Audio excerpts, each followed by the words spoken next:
Olá, amigos, que a paz do Deus Pai, Filho e Espírito Santo alcance a sua casa, a sua vida, a sua família, tá bom? Aqui nós estamos de volta para darmos continuidade ao que eu vinha falando sobre as bem-aventuranças do Sermão do Monte em Mateus 5. No último vídeo que eu falei sobre os humildes, os pobres de espírito, eu falei também sobre este livro, que é o tema, é a base deste estudo, Estudo no Sermão do Monte, do Dr. Martyn Lloyd-Jones. Você que não acompanhou o primeiro vídeo, vou deixar o link aqui na descrição, tá bom? Hoje nós vamos falar sobre a segunda bem-aventurança, que está lá em Mateus capítulo 5, versículo 4. Vamos lá? Sem perca de tempo, porque tem muita coisa a ser tratado. Bem-aventurados, felizes, plenos, completos, ditosos, os que choram, porque eles serão consolados. Meu irmão, presta muita atenção.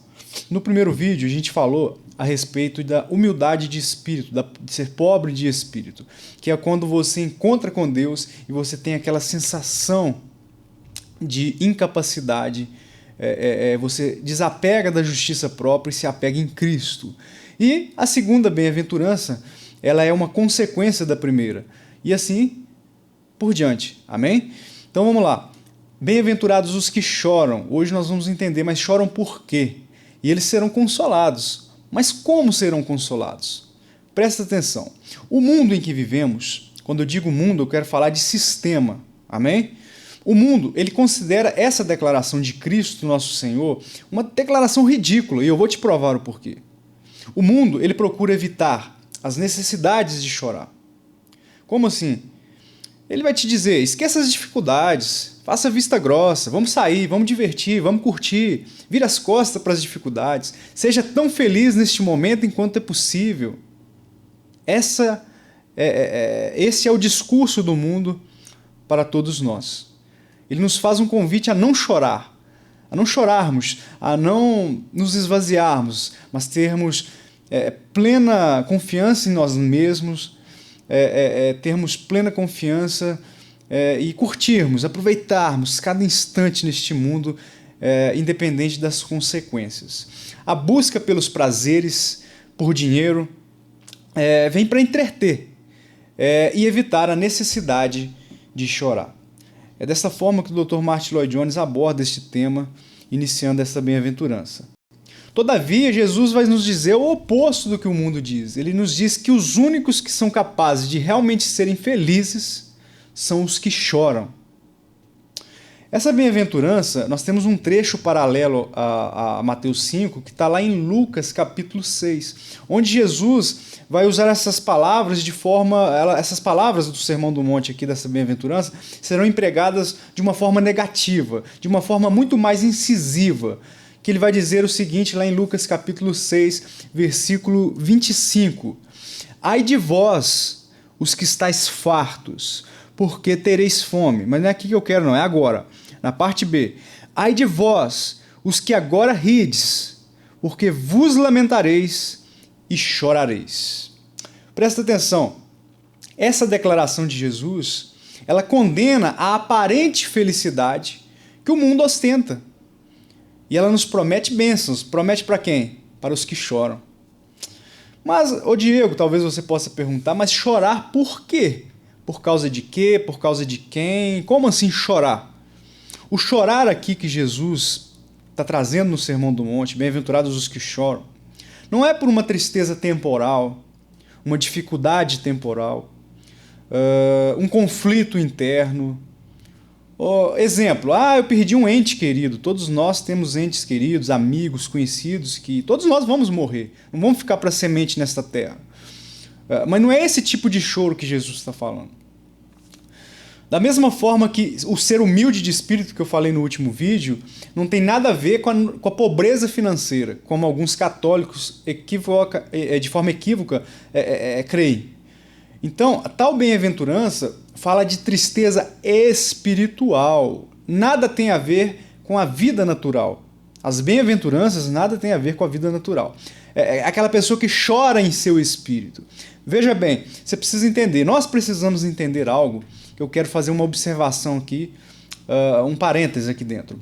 Os que estão de fora da igreja, aqueles que ainda não são convertidos, que não nasceram de novo, eles sempre são atraídos pelo evangelho quando a igreja começa a funcionar como a igreja de Cristo, quando ela começa a manifestar o caráter, as características de Cristo, quando os próprios cristãos aproximam-se do que aqui está escrito no Sermão do Monte. O Sermão do Monte, meu irmão, não procure ele no ímpio, naquele que ainda não nasceu de novo. Não force um ímpio a viver o Sermão do Monte, é impossível. Não cobre de um ímpio que ele venha viver o Sermão do Monte, pois aqui estão as características do cristão, daquele que nasceu de novo, daquele que passou pelo novo nascimento. Então, quando a igreja vive isso, manifesta essas características das bem-aventuranças, se aproxima dessas características, a igreja ela vai atrair aqueles que estão perdidos. Só que a igreja hoje, contemporânea, ela tem uma falsa ideia, vindo daquele engano religioso que eu citei no último vídeo, que se nós quisermos atrair o mundo, os perdidos, nós devemos nos parecer com os perdidos, aparentar uma forte aparência de vivacidade, de jovialidade, demonstrar como se eu não tivesse problema, como se eu não enfrentasse lutas internas, espirituais, particulares. Nisto, muitos na igreja hoje têm assumido uma imagem de falsa alegria. Não procede da alma, não é algo que Deus dá. É apenas uma simulação. Para quê? Para se encaixar aos moldes da sociedade.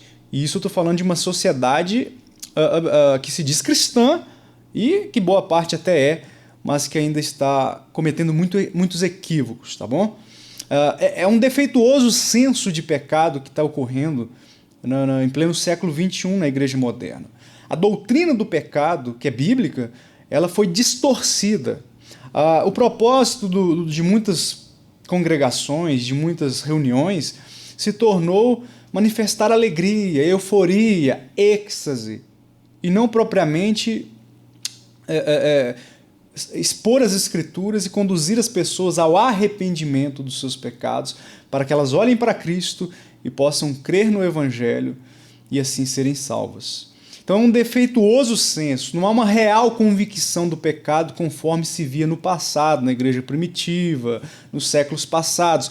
Por exemplo, no tempo do pregador Jonathan Edwards, um pregador no qual, quando ministrou um poderoso sermão chamado Pecadores na Mão de um Deus Irado, as pessoas se agarravam às pilastras e clamavam: Sr. Edwards, pare, por favor. Elas pensavam que o chão ia se abrir e que a ira de Deus iria se manifestar. Eles tinham uma forte convicção do pecado. E nisso as pessoas nasciam novamente, porque elas poderiam ali se tornar humildes de espírito. Havia um manifestar, um avivamento, um manifestar verdadeiro do Espírito Santo, porque a fé vem pelo ouvir a palavra de Deus. Então, se eu estou minguando a palavra, eu estou, de certa forma, dificultando, estou atrapalhando verdadeiramente as pessoas de alcançarem, serem alcançadas pela real verdade do Evangelho. E a verdade nos liberta. Só que se essa verdade vier diluída de forma equivocada, ela não vai ter efeito, entende? É como um leite aguado. Então, assim, antes de nós sermos cheios do Espírito Santo, nós precisamos ser humildes, nos esvaziarmos, entendermos que somos pecadores. E esse é o trabalho da lei. Ela nos mostra o pecado e nos conduz a Cristo. Então, quando nós nos esvaziamos, nos deparamos como Pedro, eu citei no último vídeo: Senhor, afasta-te de mim, eu rogo-lhe. E é tomado aquele senso de depravação em nós, aquele senso do pecado. Nós entendemos o poder do pecado sobre nós, nós choramos. As pessoas hoje elas não entendem que elas precisam ser convencidas do pecado antes de ter uma real alegria. Mas não, elas querem ter a alegria agora, de qualquer forma, do jeito que está. Não é assim, meu irmão. As coisas não é do jeito que o homem quer. Não adianta a gente querer tirar Deus do seu trono.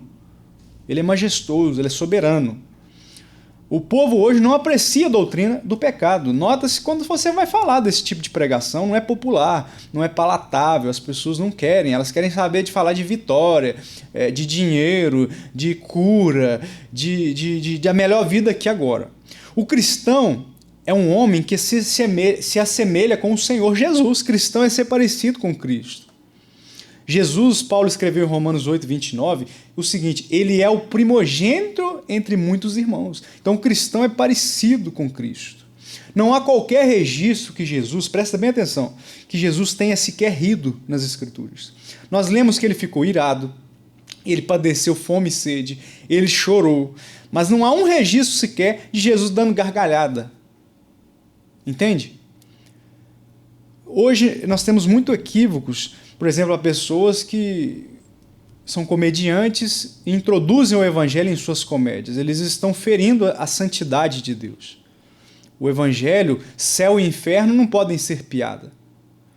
Céu e inferno não é piada. Temos também no passado, recentemente, pregadores que manifestavam a chamada unção do riso. É ridículo isso. Se você não sabe do que eu estou falando, pesquise aí no YouTube, unção do riso, e você vai ver as maiores blasfêmias, as manifestações mais bizarras, ridicularizando o Espírito Santo e o nosso Senhor. Isaías disse que Jesus, lá em Isaías 53:3, que Jesus seria um homem de dores e que sabe o que é padecer. Presta atenção. Além disso, Isaías também disse que a sua aparência, a aparência de Jesus, ficaria desfigurada, não apareceria atrativo físico, natural, beleza para ninguém. Vamos dar um exemplo prático dessa bem-aventurança? Bem-aventurados os que choram. Em Romanos capítulo 7, o apóstolo Paulo, ele lamenta profundamente ao se deparar com o miserável homem que ele era. Ele vai dizer em Romanos 7, quem me livrará do corpo da morte? Paulo está falando lá em Romanos 7, capítulo 7, versículo 24. Miserável homem que eu sou, quem me livrará do corpo desta morte? O que Paulo está falando aqui? Paulo estava triste consigo mesmo. Ele chorou de agonia por causa do pecado. Então o choro que Jesus está falando aqui é uma consequência da humildade de espírito. Ao nos depararmos com a santidade, com a grandeza do nosso Senhor, nós vamos nos esvaziar. Isso faz parte do novo nascimento. Se você não passou por isso, há um forte indício que você ainda não nasceu de novo. Talvez você está há 20, 30 anos na igreja e ainda não nasceu de novo, porque não passou pelo novo nascimento. É muito sério, isso não é uma brincadeira. Isso não é para que as pessoas façam piada, teatro. Não! Isso aqui é o evangelho. Nós estamos tratando da minha, da sua, da nossa eternidade, no céu ou no inferno, meu irmão. Paulo estava triste, então ele disse, miserável homem que eu sou, quem me livrará do corpo dessa morte? Ele está se lamentando, ele está sentindo uma agonia no espírito, ele está se sentindo abatido, esmagado, pobre de espírito, humilde de espírito, ele está chorando. O cristão que é parecido com Cristo, sabe o que significa se sentir desesperançoso consigo mesmo.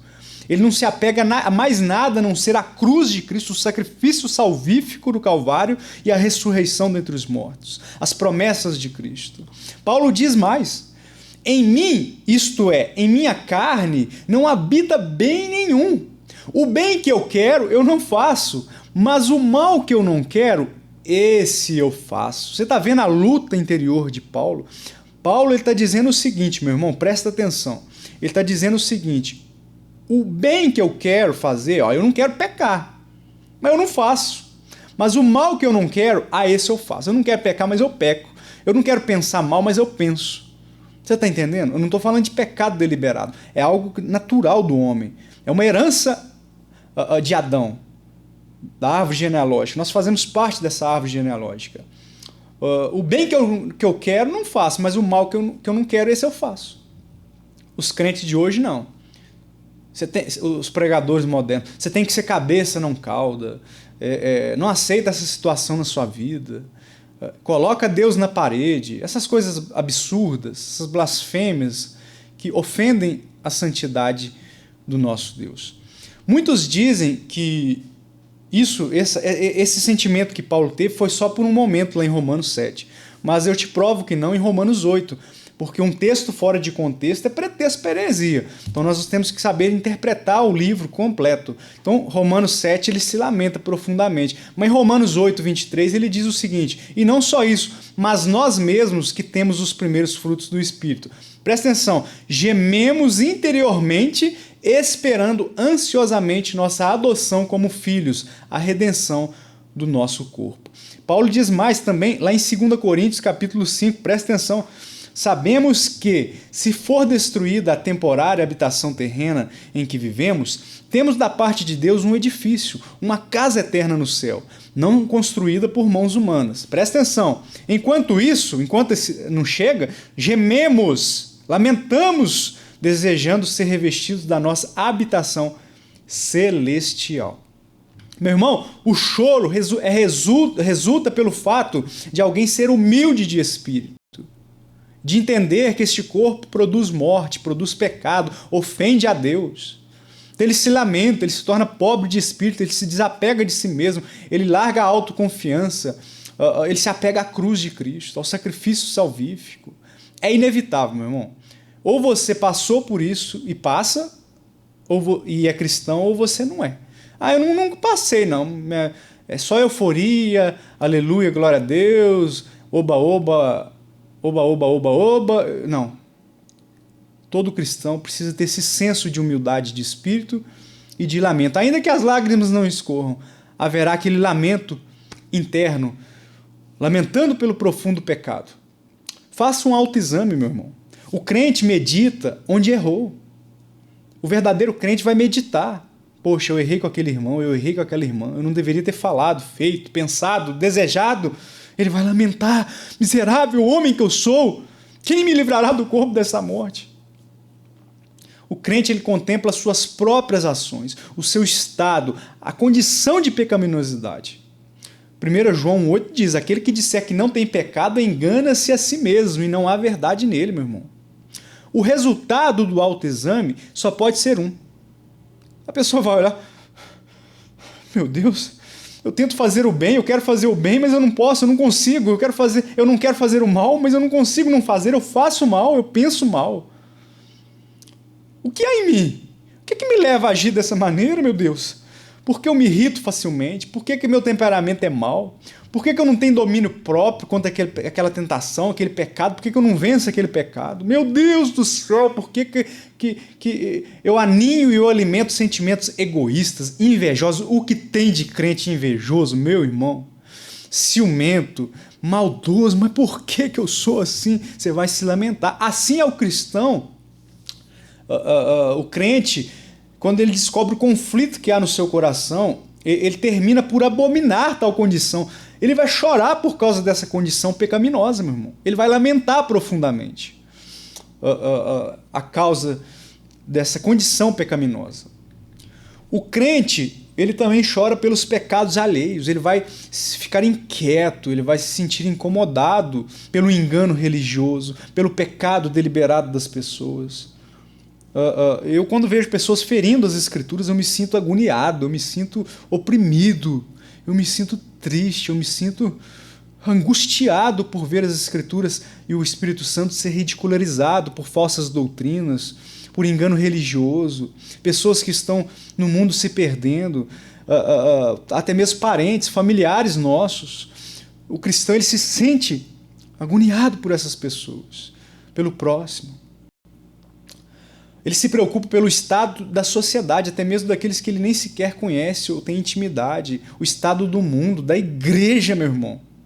O zelo me consome, o zelo pela obra de Deus vai consumir aquele cristão. Ele vai perder noites de sono, ele vai se levantar, ele vai orar, ele vai interceder, ele vai clamar, ele vai pregar o evangelho, ele não vai parar, ele não vai cessar. Você está entendendo? Se você não é assim, meu irmão, faça um autoexame. Se você não é assim, arraste por esse chão onde você está. Clame a Deus pelo novo nascimento. Eis a razão, meu irmão, que Jesus chorava. Por ver o pecado nos assolando, nos fadigando, nos machucando, ferindo aqueles que foram criados à sua imagem e semelhança. O homem não nascido de novo, aquele que não foi regenerado, seja dentro da igreja ou fora, isso indifere. O lema dele é descansar, comer, beber, sentir prazer, descansar. Descansar, comer, beber, sentir prazer, descansar. Meu irmão, se você é assim, passa por cima de qualquer princípio, para quê? Para satisfazer a carne? Sinto muito te dizer, mas você ainda não nasceu de novo, querido. O homem que chora sim é feliz, não aquele que busca felicidade a qualquer preço. Que quer, vamos viver agora, é agora ou nunca, é agora ou nunca, eu não vou viver para sempre. Tem até uma canção de uma banda secular que diz, né? É minha vida, eu vou viver agora, é agora ou nunca. Enfim, o que chora é feliz, o que se lamenta é feliz. É um paradoxo, né? Chorar, felicidade, mas como é que é isso? É feliz por quê? Porque há de se arrepender dos seus pecados. Há de se arrepender dessa natureza pecaminosa e se voltará a Deus. Ou já começou a se arrepender. Talvez você está começando a se arrepender agora. A palavra, que é uma espada de dois gumes, está penetrando no seu mais íntimo sentimento e você está se arrependendo, começando agora. Então você é bem-aventurado. Você será conduzido aos pés do Senhor, como Maria. Você não será como Marta, que estava fadigado com os afazeres, mas como Maria, você vai buscar um Salvador, tendo consciência da sua pequenez e da grandeza do Criador. Ninguém, meu irmão, pode conhecer a Cristo, como eu disse, sem antes saber o que é chorar espiritualmente, lamentar o seu pecado. Paulo diz: miserável homem que eu sou. E o homem que entende isso e que pode olhar para si mesmo e dizer: miserável homem que eu sou, quem me livrará do corpo dessa morte? Esse homem pode dizer em seguida: graças a Deus por Jesus Cristo, porque Ele levou sobre si este castigo que nos traz a paz. Ele entende, o cristão entende o ato da cruz por ele e se enche de alegria, de regozijo, de paz. Outro consolo, para terminarmos, é a bendita esperança. Eu considero que os nossos sofrimentos atuais, eu como cristão considero, não podem ser comparados com a glória que em nós será revelada. Por que eu considero? Porque a Bíblia diz isso. Vou repetir. Romanos 8, 23, parte final. Gememos interiormente, esperando ansiosamente nossa adoção como filhos, a redenção do nosso corpo. Essa é a bendita esperança. Esperança por justiça, 2 Pedro 3,13. Haverá novos céus e nova terra, nos quais habita a justiça. Meu irmão, pense nisso. Por outro lado, o outro lado da história, que esperança pode ter quem não acredita nessas coisas? Palavras do Dr. Martyn Lloyd-Jones neste livro.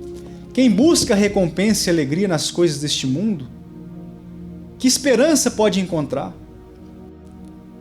Olhe ao derredor e considere. Leia os jornais, assista os noticiários.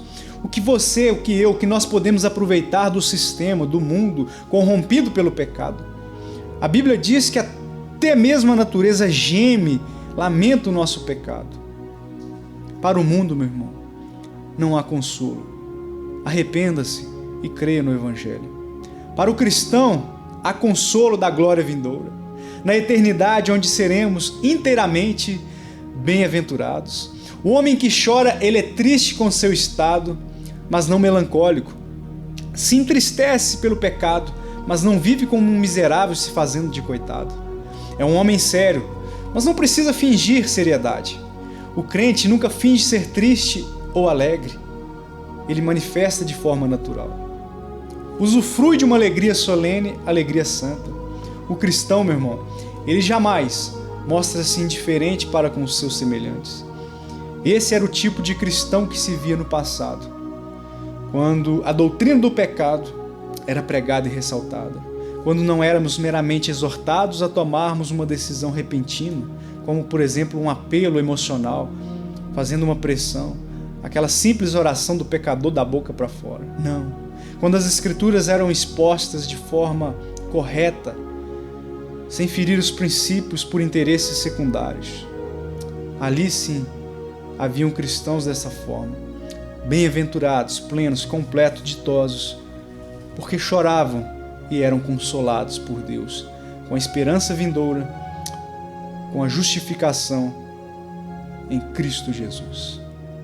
Que Deus lhe abençoe.